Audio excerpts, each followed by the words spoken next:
नमस्कार, मैं हूं आपके साथ प्रगति और आप देख रहे हैं टोटल टीवी। खबरों की शुरुआत करेंगे, लेकिन उससे पहले सीधा रुख करेंगे जहां प्रधानमंत्री नरेंद्र मोदी युवाओं से संवाद कर रहे हैं। क्या कुछ कह रहे हैं, सुनवा देते हैं आपको।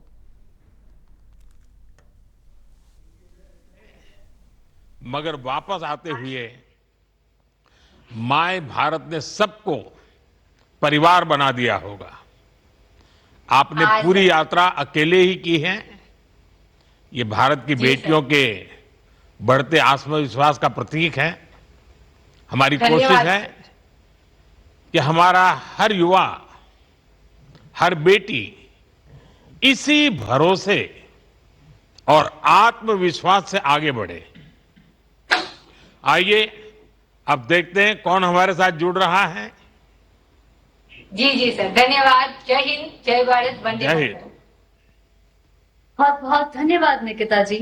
अब मेरा अनुरोध है जालो राजस्थान से हमारे साथ जुड़े माय भारत वॉलंटियर श्री सुनील कुमार केला जी से कि वे अपना अनुभव माननीय प्रधानमंत्री जी के साथ साझा करें। बताइए, और फिर आपने कहां और किस गांव का दौरा किया, उसके विषय में जरा बताइए।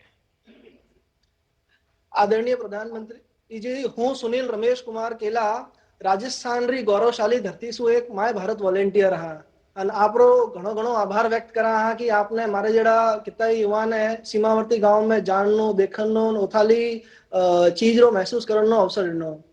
सर्वप्रथम आदरणीय प्रधानमंत्री जी, मैं आपको धन्यवाद देना चाहता हूं भारत के सारे युवाओं की तरफ से कि पीएम इंटर्नशिप योजना के तहत आपके जो दूरस्थ गांवों में जो मेरे जैसे जरूरतमंद युवा हैं उनके लिए एक बहुत बड़ी अपॉर्चुनिटी उसमें निकली है और साथ में हमें लाभ मिला इस विकसित वाइब्रेंट विलेज प्रोग्राम का। मैं राजस्थान के एक सीमावर्ती गांव से हिमाचल प्रदेश के धारचांगो उपरेला गांव में गया था। जी नहीं, आप पढ़ाई क्या करते हैं, क्या प्रवृत्ति क्या करते हैं, इसके साथ जुड़ने का अवसर कब से आया? इस कार्यक्रम के पहले कोई कार्यक्रम किया था क्या माय भारत में? आदरणीय प्रधानमंत्री जी, इससे पहले मैं अपने यूथ पार्लियामेंट के अंदर जा चुका हूं एक बार और इसका जो अवसर है मुझे माय भारत पोर्टल से मिला। जब मैंने रजिस्ट्रेशन किया तो मेरे सीधे मेल आईडी और फोन पे मैसेज आया कि एक विकसित वाइब्रेंट विलेज नाम का प्रोग्राम होने जा रहा है जिससे आप सीमावर्ती गांवों का दौरा कर सकते हैं। तो मुझे लगा कि इसमें मेरे लिए और मेरे जैसे अनेक युवाओं के लिए बहुत बड़ी एक अपॉर्चुनिटी है कि वो वहां पे जाएं और अपने भारत को गहराई से समझें। अच्छा सुनील, आप तो स्वयं ही सीमावर्ती गांव से हैं। ऐसे में अपने गांव और जिस गांव का आपने भ्रमण किया, वहां क्या समानताएं और विविधताएं, विभिन्नताएं, क्या क्या महसूस किया आपने? आदरणीय प्रधानमंत्री जी, लोकेशन तो चाहे अलग हो सकती है लेकिन दोनों जगह पे एक चीज समान थी, वो अपने देश के प्रति प्रेम का जज्बा, वहां के लोगों की बहादुरी जो हम राजस्थान में देखते हैं। दूसरी चीज, वहां पे उन लोगों का जो अपनापन है, जो डाउन टू अर्थ वहां के लोग हैं, उन्होंने जिस तरह से हमारा स्वागत किया, हमें वहां पे रखा, वहां का खाना खिलाया और ये सारी चीजें हमें समानता की तरफ दिखती है। और विभिन्नता है तो ये है कि हम 50 डिग्री सेंटीग्रेड से निकल करके सीधे हिमाचल के 0 डिग्री सेंटीग्रेड के अंदर गए हैं, तो लगा कि लाइफ का सीन किसी ने बदल दिया हो। लेकिन उन लोगों ने हमें ऐसा रखा कि हमें लगा ही नहीं कि हम अपने परिवार से सैकड़ों किलोमीटर दूर आए हुए हैं। अच्छा, आप जब वहां थे तो वहां से अपने परिवार के साथ संपर्क करते थे?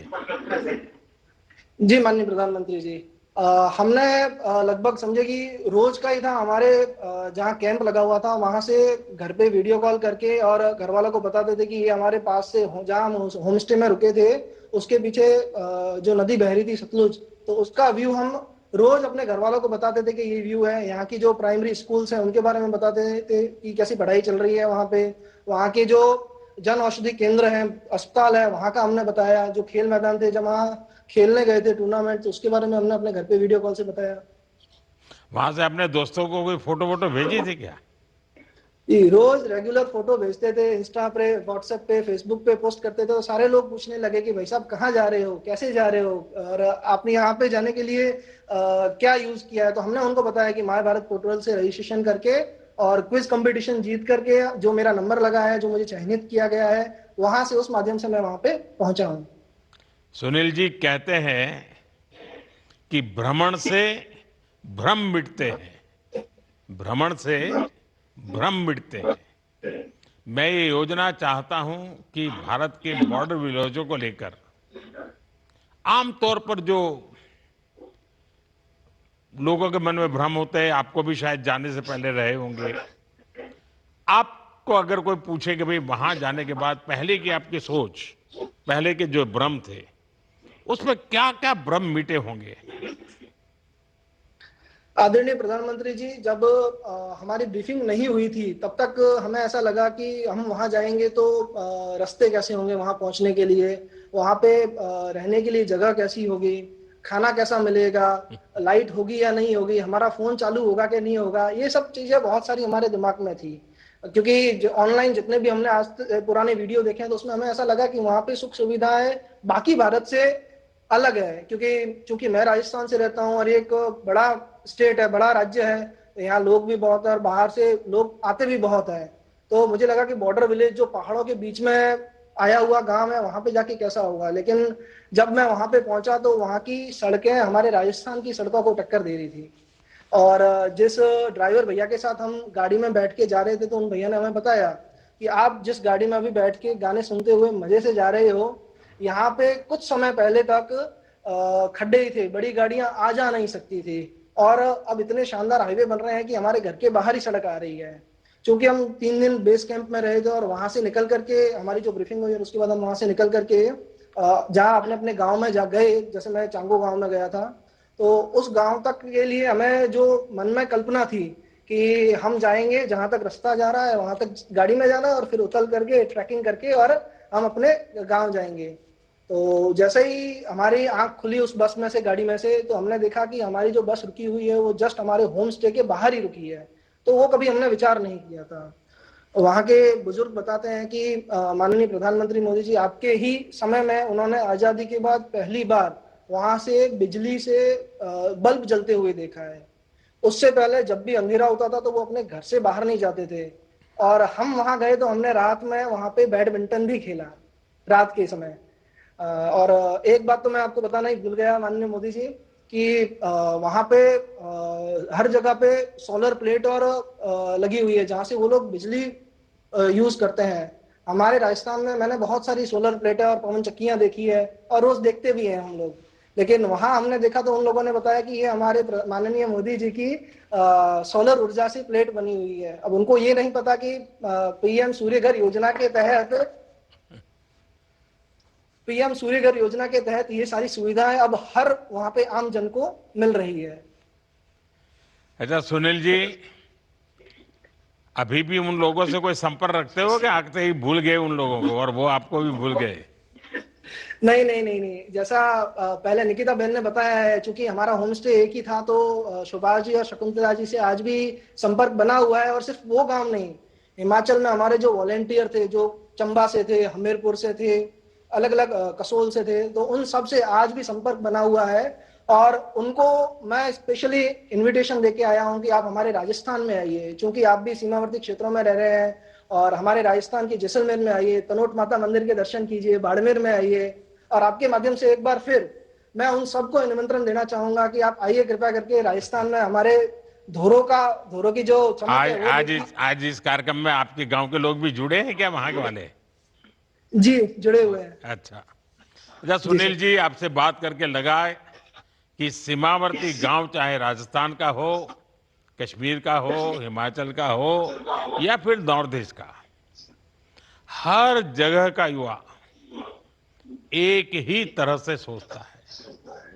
हमारे सीमावर्ती गांव के लोग भौगोलिक तौर पर भले ही दूर दिखे, पर भावनात्मक तौर पर देश से बहुत ज्यादा जुड़े हैं।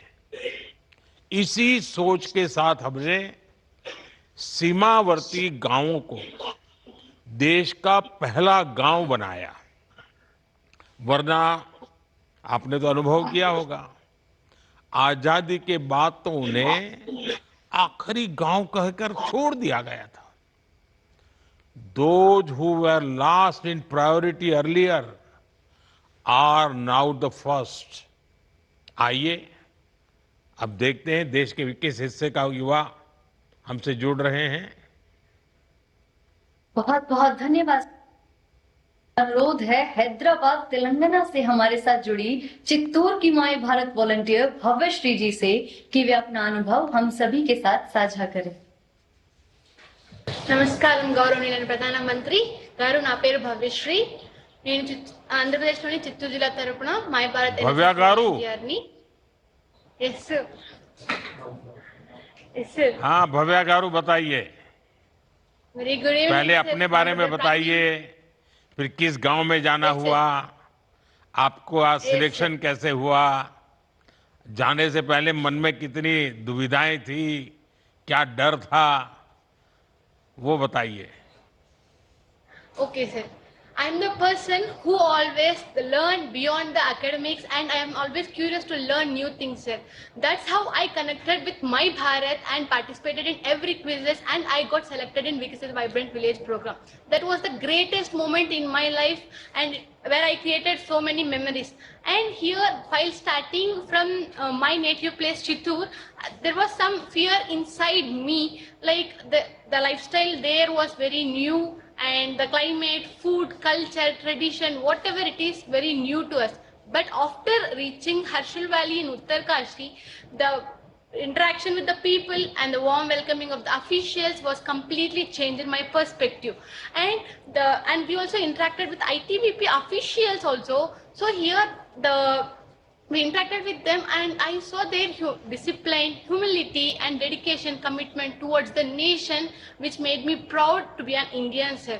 And here we just met a local people, like in Harshil Valley, though such a cute and sweet people they are.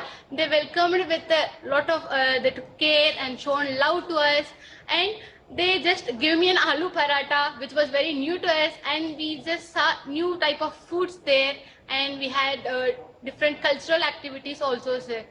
At the same time, and we had a convo with some ITP My Bharat officials there, where they took care of us, and we stayed in one homestay in Mukwa, where the birthplace of Ganga Ma.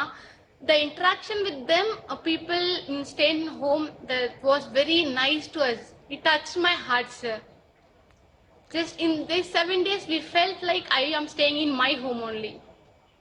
Bhavya गारू, पिछले साल मार्च में ही मैं उत्तराखंड के मुखवा गांव गया था। Oh. और Yes, sir. अब तो आप देख करके आई हो, सचमुच में बहुत ही खूबसूरत गांव है। अच्छा, Yes, मैं sir, जानना it was very चाहता हूं, beautiful. क्या आप लोगों ने गांवों में अपनी उम्र के युवाओं के साथ मुलाकात की? उनसे किस तरह की बातें, उनकी क्या जिज्ञासाएं थी, क्या जानना चाहते थे?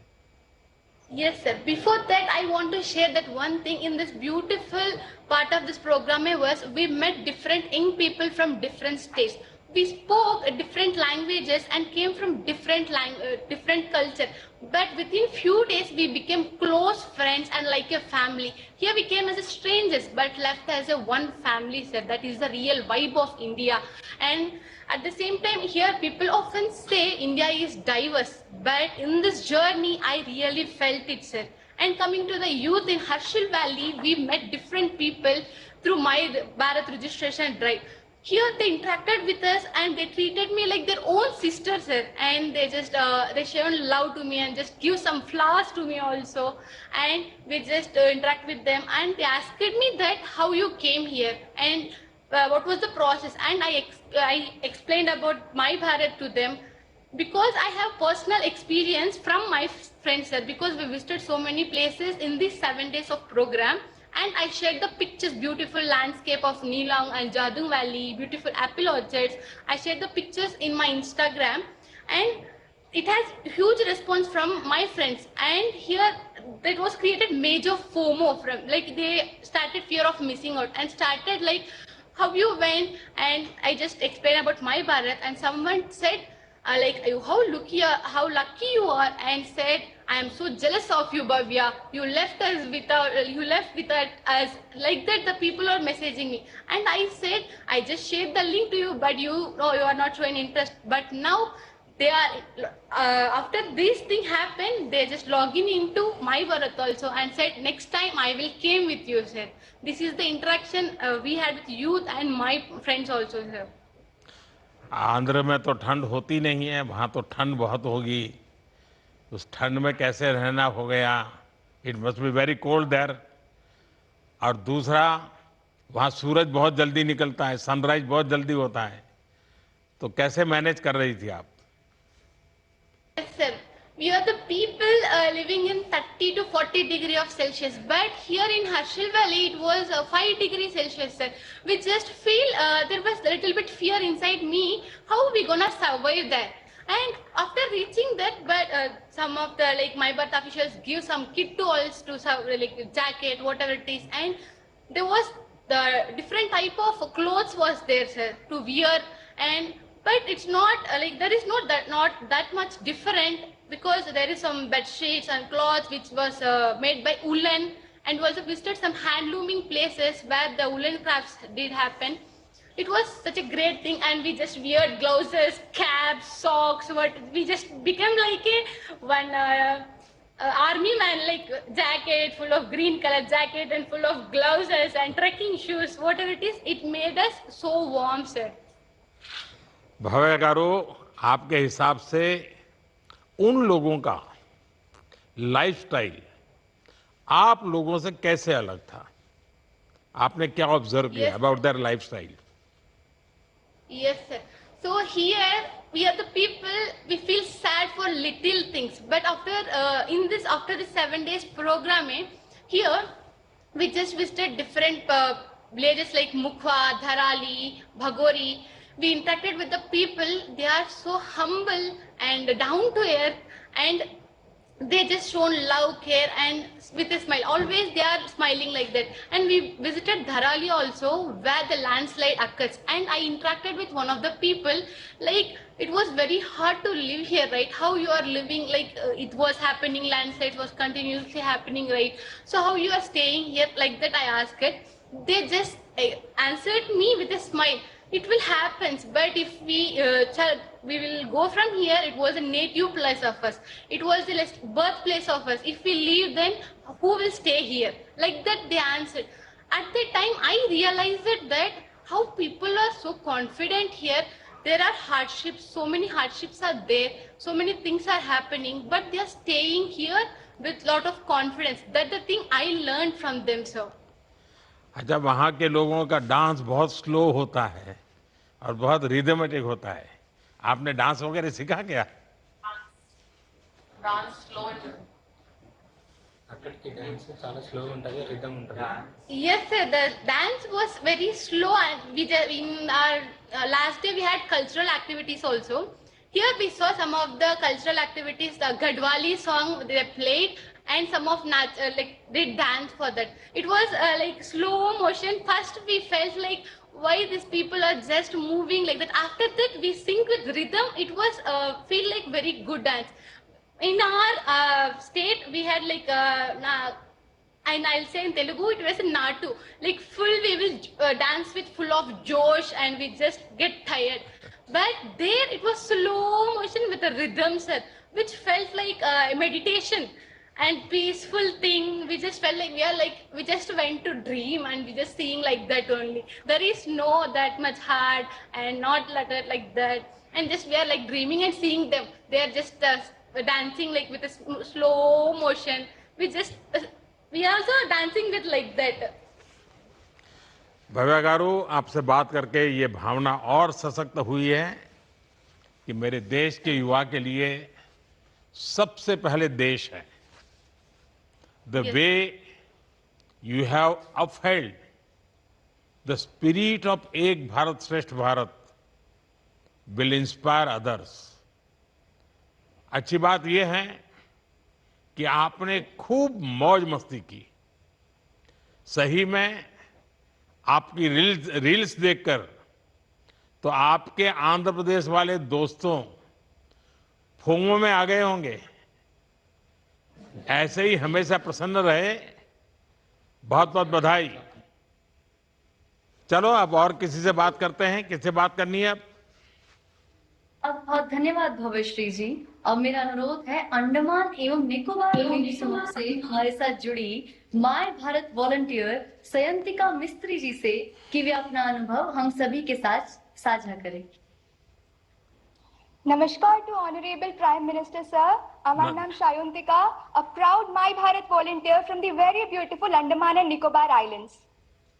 सयंतिका, अभी तक जितने लोगों से मैंने बात की, मुझे लगता है आप यंगेस्ट वन दिखती हो, सबसे छोटी हो Sir, आप। I am 21. अच्छा सयंतिका, आपके विषय में बताइए, और दूसरा, आप किस गांव में गई, कैसे गई, Sir, सबसे कितना सर, कठिन सबसे था वहां पहले पहुंचना? जी सर। सर सबसे पहले मैं आपका धन्यवाद करूंगी कि आपने माई भारत पोर्टल जैसे एक वन स्टॉप सोल्यूशन के बारे में सोचा, जिसमें मेरे जैसे 2.5 करोड़ युवाओं को मौका मिला कि वो खुद भारत की, अपने देश की आवाज बन सके। और इसी के अंतर्गत इस साल हुए विकसित वाइब्रेंट विलेज प्रोग्राम 2026 के अंतर्गत मुझे मौका मिला बॉर्डर विलेजेस में जाने का, और मुझे मौका मिला बहुत ही खूबसूरत मान विलेज में जाने का जो लद्दाख में है। सर 0 फीट से अचानक 17,000 फीट जाना मेरे लिए एक बहुत ही नया अनुभव था, और वहाँ की क्लाइमेट कंडीशन भी हमसे बहुत अलग और बहुत हार्श थी, और हमें एक्लिमेटाइजेशन के लिए 5 दिन दिया गया था, और एक्लिमेटाइजेशन के पहले दिन मैं थोड़ी बीमार हो गई थी, पर माई भारत की टीम ने, जी सर, पर माई भारत की टीम ने और आईटीबीपी के जवानों ने मेरा बहुत ध्यान रखा। और इसी में से मैं एक छोटा दिल को छू जाने वाला इंसिडेंट शेयर करना चाहूंगी। जब मैं बीमार हुई, मेरा ऑक्सीजन लेवल ड्रॉप हो रहा था एक्यूट माउंटेन सिकनेस के कारण, तब मुझे आईटीबीपी के हॉस्पिटल लेकर जाया गया 5th बटालियन से। तब सर मैंने वहाँ डॉक्टर को, आईटीबीपी के डॉक्टर्स को कॉन्वर्जेशन करते हुए सुना अपने ही जवानों से कि हम आपकी बाद में चेकअप करेंगे, पहले हमें इस बेटी को ठीक करना है जो हमारी मेहमान बनकर आई है। इससे मुझे पता चला कि हमारे आईटीबीपी के जवान ना सिर्फ हमारी बॉर्डर की रक्षा करना जानते हैं, बल्कि उनके मन में उनके देशवासियों के लिए भी कितना प्यार और कितना केयर है। जी सयंतिका, आपने अंडमान निकोबार से लद्दाख तक की यात्रा पूरी की। जी एक द्वीप से 17,000 फीट तक की यात्रा का अनुभव, एक प्रकार से जमीन से शिखर तक जाना, आपके लिए अंडमान का जीवन, वहाँ के लोगों की कठिनाइयाँ, ठंड का मौसम, बहुत पतली हवा, आपको कैसा लगा, क्या अनुभव किया? सर मैंने लद्दाख में जाकर ये अनुभव किया कि मैं जहाँ रह रही हूँ वहाँ डेली लाइफ कितना आसान है, और लद्दाख जाकर मुझे ये महसूस हुआ कि वहाँ ऑक्सीजन की कमी होती है लो एयर प्रेशर की वजह से, और वहाँ जाकर मुझे ये महसूस हुआ कि वहाँ पर हर रोज अपने बॉडी को अडेप्ट कर पाना सर अपने आप में ही एक अचीवमेंट है। सर इसके अलावा मैं जरूर कहना चाहूंगी कि क्लाइमेट की चिंता तो हमें थी ही, पर लद्दाख जाने से पहले, बॉर्डर विलेजेस जाने से पहले हमारी एक्सपेक्टेशंस कुछ ऐसी थी कि वहाँ पे इंटरनेट अच्छी नहीं मिलेगी, वहाँ सड़कें अच्छी नहीं होगी, तो हमने उस तरह से तैयारी कर कर हम बॉर्डर विलेजेस में गए थे। जैसे मेरे माता पिता ने मुझे कैश दे दिया था कि वहाँ पे जरूर कैश की जरूरत होगी क्योंकि इंटरनेट सेवा नहीं है तो यूपीआई वहाँ नहीं चलेगी, पर वहाँ जाकर मैं आश्चर्यचकित थी देखकर कि उन बॉर्डर विलेजेस को, जिन्हें लोग लास्ट विलेज कहते हैं, वहां पर सिर्फ इंटरनेट की अच्छी सुविधा मिल रही थी, और हमने यूपीआई पेमेंट भी किया वहां पर। अब हम उसको प्रथम गांव कहते हैं, अब हम उसको लास्ट विलेज नहीं कहते हैं, फर्स्ट विलेज कहते हैं। जी तो वहां आपने यूपीआई किया? जी सर, वहां में मैंने यूपीआई किया। वहां के लोग यूपीआई के जानकार है, करते हैं यूपी का उपयोग? जी सर, बिल्कुल जैसा हमने सोचा था वैसा नहीं है, हमारे ही जैसा वो भी यूपीआई का इस्तेमाल, क्यूआर कोड रखते हैं, इवन वाईफाई भी रखते हैं कुछ कैफेज और होटल्स में। तो फिर तो आपको वाईफाई मिल गया, तो फिर तो आप अपने में ही खो ही रही होगी। बिल्कुल नहीं सर, मैं वैसे उतना फोन देखती नहीं हूँ और वहाँ के वादियों में मैं तो बिल्कुल खोस ही गई थी वहाँ के प्यारे प्यारे लोगों के साथ। ज्यादातर मैंने बच्चों के साथ बहुत टाइम स्पेंड किया और वहाँ के बच्चों के नाम भी सर बहुत प्यारे प्यारे और यूनिक से थे। मैं शेयर करूंगी, मुझे कुछ बच्चों के नाम याद है, गास्केट, देस्केट, ढोलकर, नामयाल, तेंजिंग, ये सारे मेरे वहाँ बच्चे दोस्तों के नाम हैं जो मैंने बॉर्डर विलेजेस में बनाए। उन बच्चों के मन में सवाल क्या था? पूछते होंगे तुम ये समुद्र कैसा होता है, तुम अंडमान निकोबार से आई हो। जी सर, वो बच्चे जानना चाहते थे कि हम कहाँ से आए हैं। सर, जब मैं मान विलेज के प्राइमरी स्कूल में गई थी तब उनके क्लास में उनका क्लास बहुत सुंदर था, प्यारे प्यारे पेंटिंग्स बने हुए थे दीवार पे और उसमें एक भारत का मैप भी था। पर सर, मैंने वहां नोटिस किया कि हमारे अंडमान एंड निकोबार का मैप वहां में नहीं था, तो मैं उन्हें दिखा नहीं पा रही थी कि देखो यहाँ में अंडमान होता है। फिर मैंने उन्हें समझाया ये जो यहाँ में समुंदर है भारत के नीचे, यहाँ में हमारा अंडमान है। और मैं एक छोटा सा इंसिडेंट शेयर करना चाहूंगी सर। एक बच्ची को मैंने पूछा कि क्या आप अंडमान आओगी जहाँ पे मैं रहती हूँ, तो उस बच्ची ने बोला कि अंडमान आऊंगी मैं, मुझे बहुत पढ़ाई करना पड़ेगा मुझे पता है, पर मैं अंडमान बड़ी होकर जरूर आऊंगी। तो इतने प्यारे प्यारे बच्चे थे सर वहां पर। क्या सयंतिका, क्या सर। आपने सीमावर्ती गांव में, क्योंकि गांव के लोग हर चीज बहुत सामूहिकता से करते हैं, सब मिलजुल के करते हैं, ऐसे कोई अनुभव आए कि जिसमें आप कह सकते हो हाँ, बड़ा एक सामान्य रूप से नीचे हमें बहुत कम दिखता है, शहरों में बहुत कम दिखता है, लेकिन वहां आपको अनुभव आया हो? जी सर, मैंने कई सारी ऐसी चीजें वहां ऑब्जर्व करी जो जो ये दिखाता है कि वहाँ की कम्युनिटी स्पिरिट कितनी स्ट्रांग है। वहां में सर हमें लकीली एक शादी देखने का मौका मिला जहां में हमने देखा, अनलाइक हमारे सिटीज जहाँ पे हम कॉन्ट्रैक्ट देकर शादी करवा लेते हैं, होटल बुक करवाकर, वहाँ के सभी लोग मिलकर खाना बना रहे थे, वही चेयर लगा रहे थे, वही सब कुछ सजा रहे थे।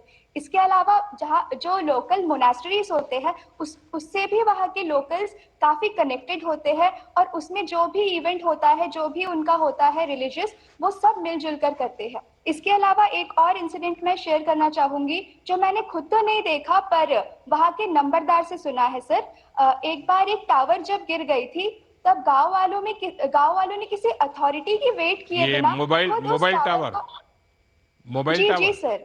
हम्म।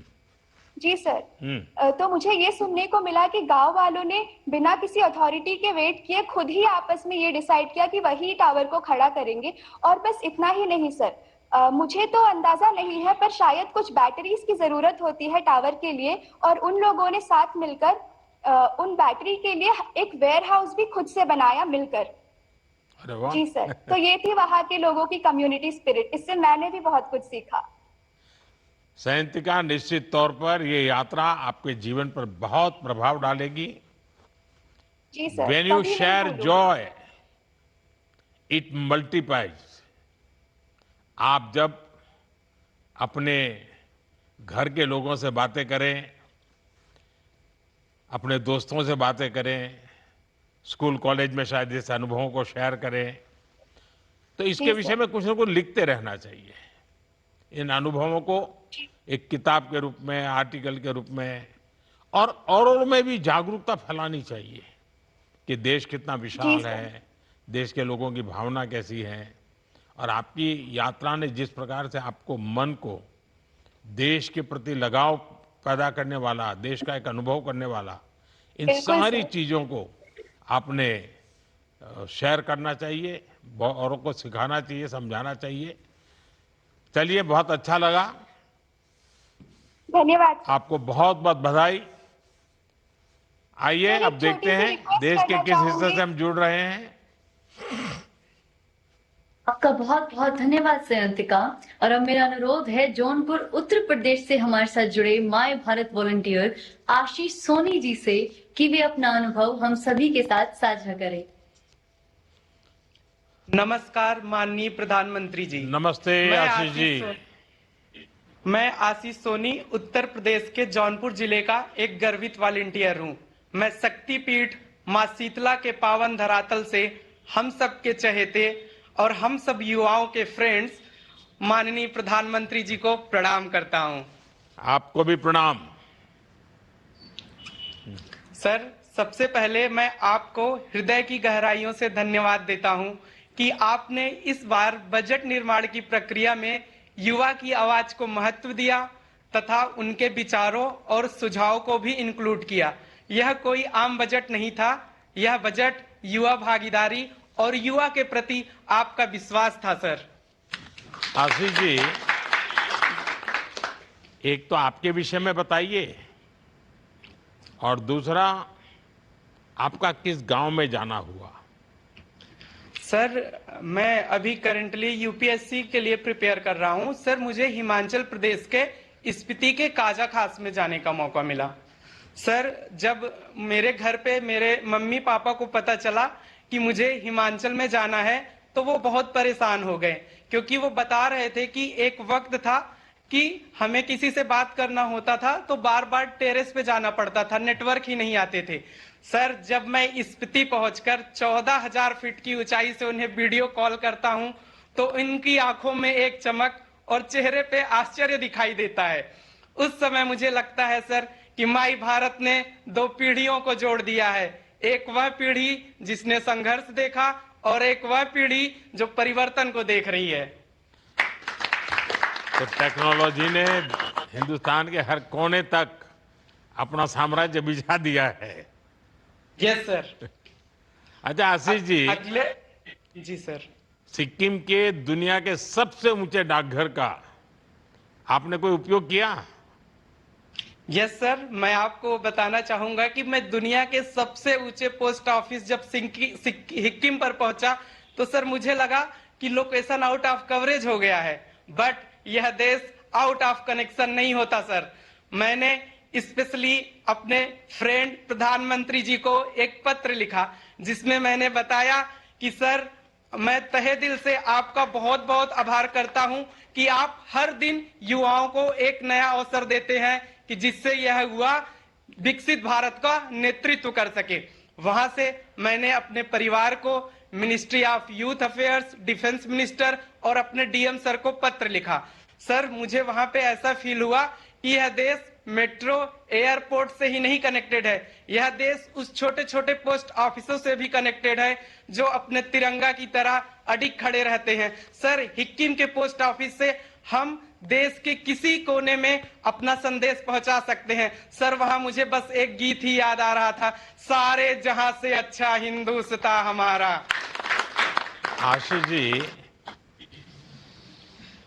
दुनिया के सबसे ऊंचे पोस्ट ऑफिस में जाना ये अपने आप में जीवन की बड़ी महत्वपूर्ण घटना है। क्या आपने वहां खड़े होकर कोई सेल्फी ली, फोटो लिए, उस डाकघर के फोटो अपने दोस्तों को भेजे? आपके जीवन की वो यादगार घटना को आपने कैमरा में कैच किया क्या? सर मैंने बहुत सारी फोटो लिए, रील्स बनाई, ब्लॉग्स भी बनाया और सोशल मीडिया पे अपलोड भी किया और माई भारत गवर्नमेंट ने उसको सर रिपोस्ट भी किया है। नहीं, उस डाकघर का? जी सर मैंने लिया। हाँ। बहुत सारे फोटो बनाए सर, ब्लॉग्स बनाए, रील्स बनाई। अच्छा आशीष, जब आपने इस सीमावर्ती गांव में,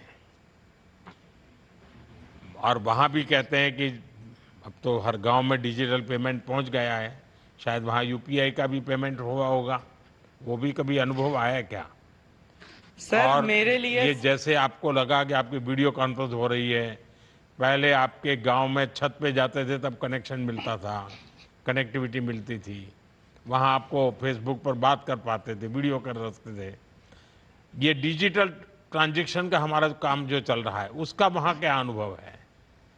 सर मेरे लिए सबसे आश्चर्यजनक बात यह रही कि 14,500 फीट की ऊंचाई पर क्यूआर कोड से पेमेंट करना। सर जहां सांस लेना मुश्किल था, ऑक्सीजन की कमी थी, वहां पे डिजिटल इंडिया पूरी सहजता के साथ चल रहा था। मैंने डिजिटल इंडिया को बस एक मिशन ही नहीं समझा सर, डिजिटल इंडिया एक ऐसा मिशन है जो देश के कोने कोने में लोगों का विश्वास बना हुआ है।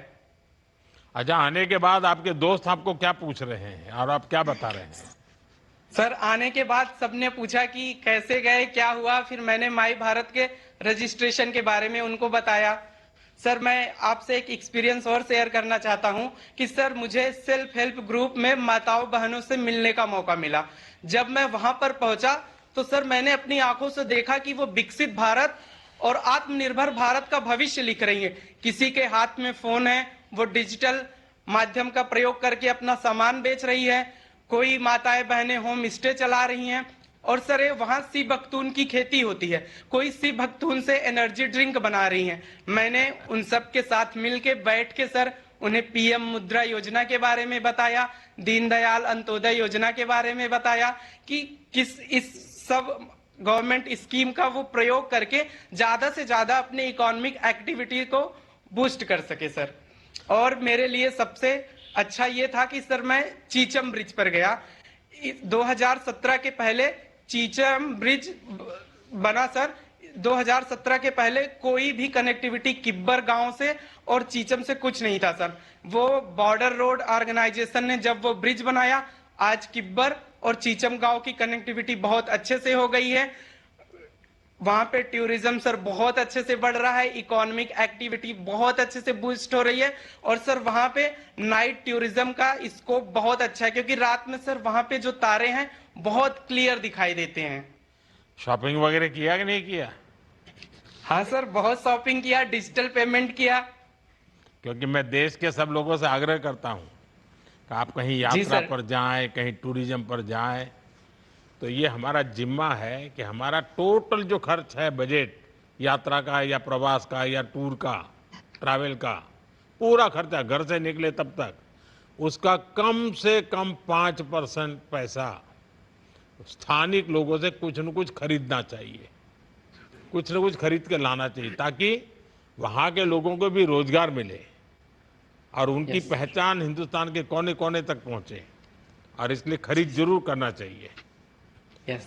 चलिए आशीष जी, बहुत अच्छा लगा आप सबसे बात करके, सभी नौजवानों से बात कर करके। मेरी तरफ से आपको शुभकामनाएं हैं। शायद अभी भी कुछ कार्यक्रम बाकी हैं, मैं इंतजार करता हूं क्या सूचना आ रही है। सभी का बहुत बहुत धन्यवाद। साथियों, अभी अभी हमने जो सुना वह मात्र एक साधारण संवाद नहीं था, बल्कि वह हमारे युवा साथियों के देश की सीमाओं के साथ प्रथम साक्षात्कार की स्मृतियां थी।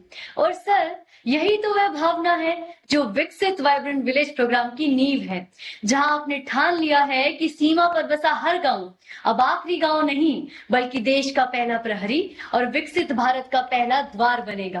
तो युवा साथियों, इस मिशन को नई ऊंचाई देने के लिए अब उनके शब्दों का इंतजार है जो देश के सबसे बड़े प्रेरणा स्रोत हैं। इसलिए मैं अत्यंत आदर, गर्व एवं सम्मान के साथ हम युवाओं के मित्र माननीय प्रधानमंत्री जी को उनके प्रेरणादायी संबोधन हेतु सादर आमंत्रित करते हैं।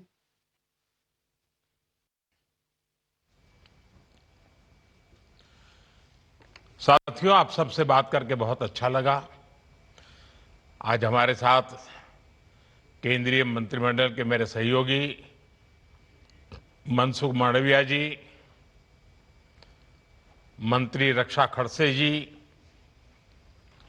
और देश भर से जुड़े सभी मेरे युवा साथियों, आज का ये कार्यक्रम बहुत विशेष है।